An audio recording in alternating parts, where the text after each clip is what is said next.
The truth and what follows are not the allegations of conspiracy buffs, but is accepted as part of the historical record, is the governments of both Roosevelt and Truman had very capable intelligence warning them of potential hostilities. In the case of Pearl Harbor, the U.S. had a half ring of listening posts close to Japan. It had broken Japanese diplomatic codes.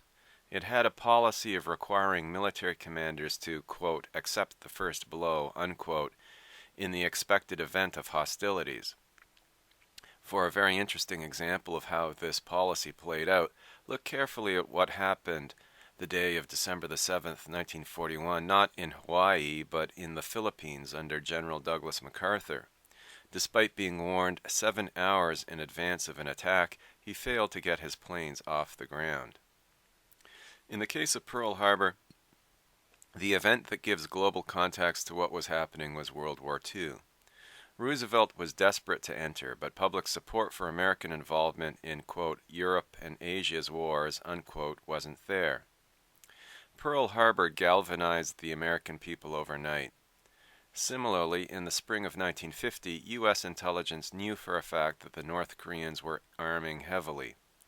Shipments of materiel flowing from the Soviet Union were monitored by U.S. subs outside Soviet ports. The buildup of a North Korean Air Force was monitored by American overflights and in-country agents.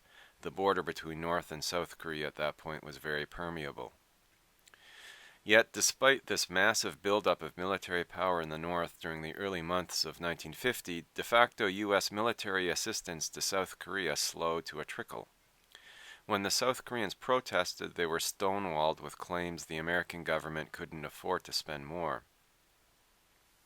Again, global context throws a different light on what was happening on the Korean Peninsula in early 1950. In 1949, the Soviets had successfully tested an atomic bomb. Later the same year, the Chinese successfully concluded their revolution, with the exception of Formosa. In reaction to these events, during the first months of 1950, the Truman administration secretly developed a policy to quadruple defense spending.